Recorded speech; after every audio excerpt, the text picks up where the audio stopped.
Hello, good day, my dear friends. It is I, James Ball, here on the James Ball at the Struggle UK channel.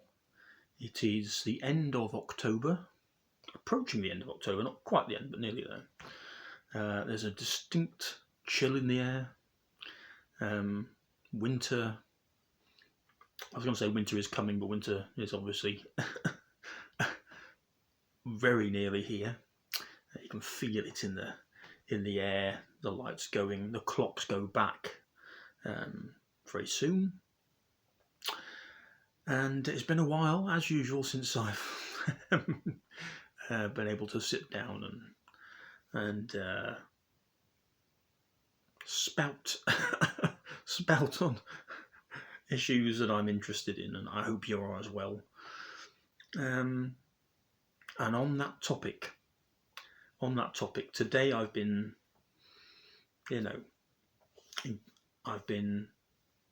pushed in a way to get my little tablet out and sit here in front of my wall of guitars, as is always my background, unfortunately. I've got a better background over there, but it's a bit tricky to get there. Yes, after watching the Times Radio channel on YouTube. I'm on YouTube a lot because I try and avoid, perhaps like you, I try and avoid the terrestrial channels, I suppose, because I don't want to see the news. I don't want to see BBC News. I don't want to see Channel 4 News. I don't want to see Sky News. I don't want to see any of it because I've been perfectly aware, for many years that it isn't news. It's, and I know many of you know this as well and feel the same. It's not news. Well, first of all, it's just a giant echo chamber. They just literally, almost verbatim, repeat one another, almost down to the same phrasing, words, sentences on whichever news item they're reporting on. They often, they're journalists do what journalists aren't supposed to do, and they just regurgitate what they get from official government sources or intelligence sources, whatever the topic might be, which isn't journalism, of course. I can do that, you can do that. What's the point of becoming a journalist if you're just going to regurgitate what someone stuck in your hand from this organisation or this government department, etc.? Of course, that's what mostly happens on most subjects. So that's pointless. And in that regard, they're a little more, in my humble opinion, than an extension of, the establishment propagandists, wherever they sort of, whether that's governmental intelligence services, whatever, other people's governments, even, the US State Department and their sort of official output for the public, for us, for our consumption, rather than what's actually happening. Because of course all of this is spun. It's all spun. All of these places are filled with people paid to spin reality, what's actually happening, whatever the topic might be at the time, particularly when it comes to war and conflict that we're heavily involved in. Of course, it's spun,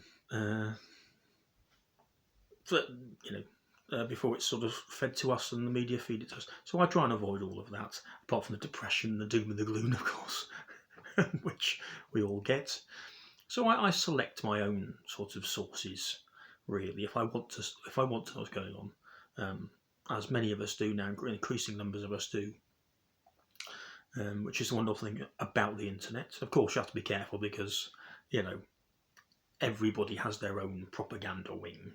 Every government has their own propaganda wing. I find it utterly bizarre that people that live here in the UK that I know or people seem to think that other countries spout nothing but propaganda officially from their governments, but our governments don't have their own propaganda services, their own propaganda sort of a spiel that's fed to us and the rest of the world. I mean, let's take a logical step back and think about that one. Of course we do. Of course we do. Although our propaganda isn't propaganda because it's believable because we're saying it, so it must be true. Again, another logical nonsense if you think about it. There we are. So those are the reasons I don't watch, or I try to avoid mainstream media on many topics most of the time. And yes, so today's video is on this topic, as you've obviously probably worked out by now.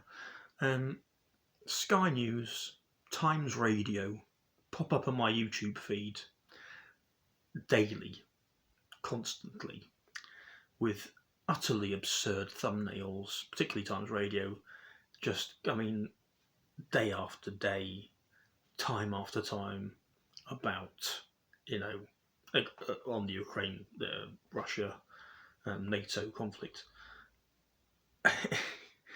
about Putin's days are numbered, it's the end of Putin, Russia's, you know, you listen to the experts, because there seem to be the same experts that are sort of bust between Sky News, Times Radio particularly, and all these other things who tell us constantly that Russia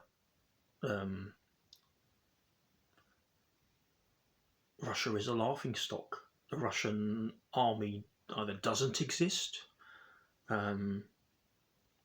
the army that does exist is utterly incapable of boiling water, tying their own shoelaces. You know, some sort of it's a you know, the regiment of Frank Pikeskys, Frank Spencers, carry on a Russia regiment, basically. They don't have any socks. They're obsessed with socks. They don't have any socks. They only have sharpened tablespoons to go into battle with because they don't have any weapons or ammunition in the whole of Russia to provide their non-existent military with. I mean, who's buying this? Who, if you've got a working brain cell left, why would you buy this? Russia, do you know how large Russia is? Do you know how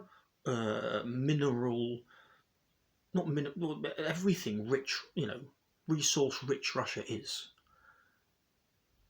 Please educate yourselves.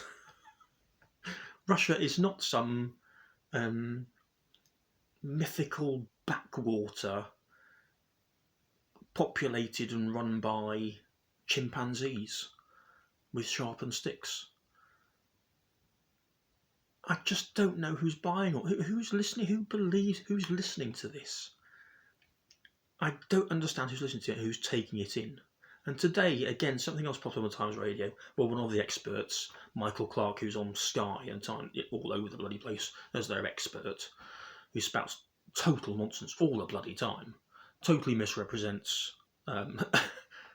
factual chronology of what's happened from 2014, when this all actually started, up until February this year and onwards to today.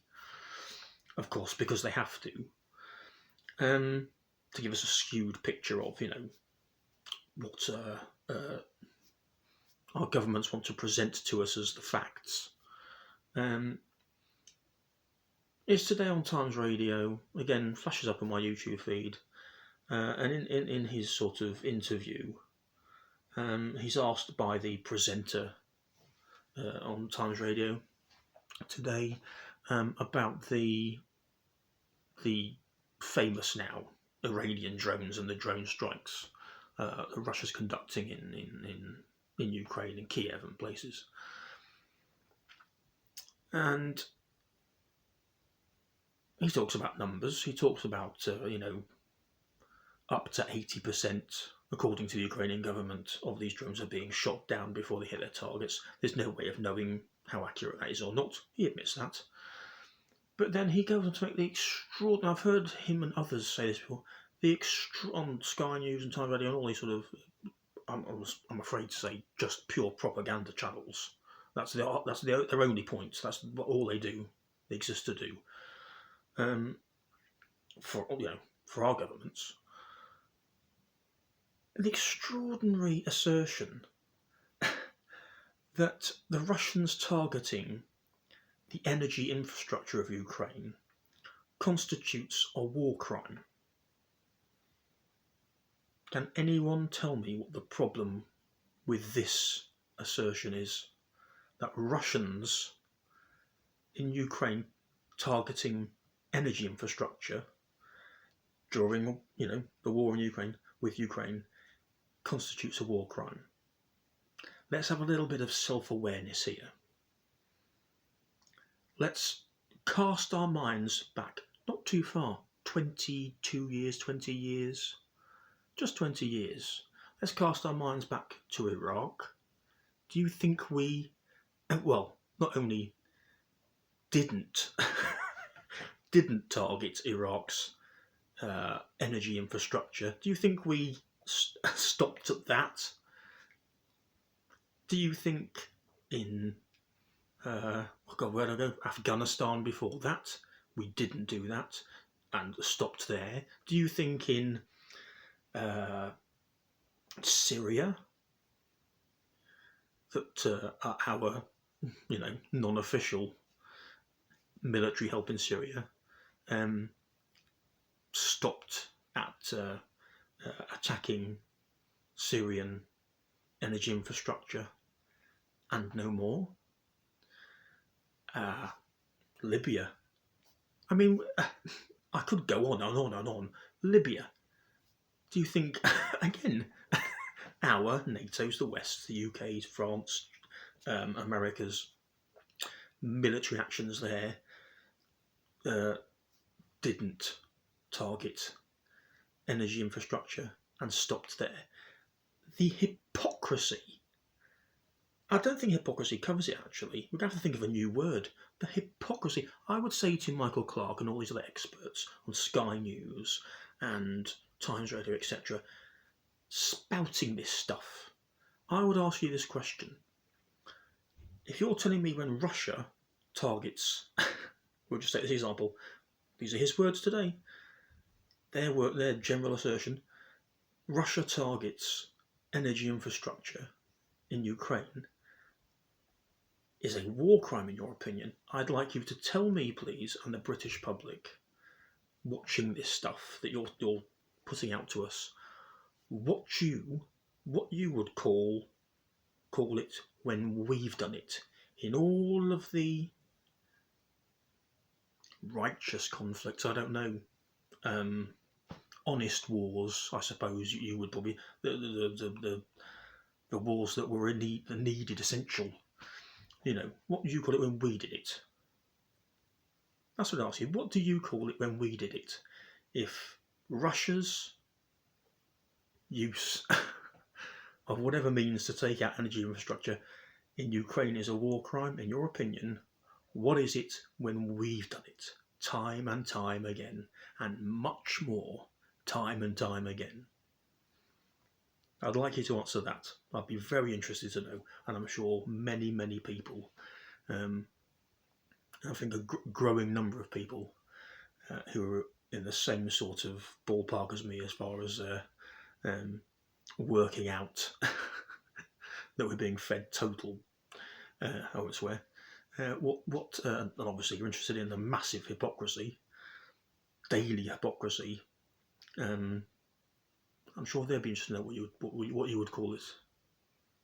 I'm not saying who's right, who's wrong. I'm just saying, let's think about hypocrisy here. Let's think about what we've done just over the past 20 years all around the globe. Was that all justified? Was that all, how can I put it?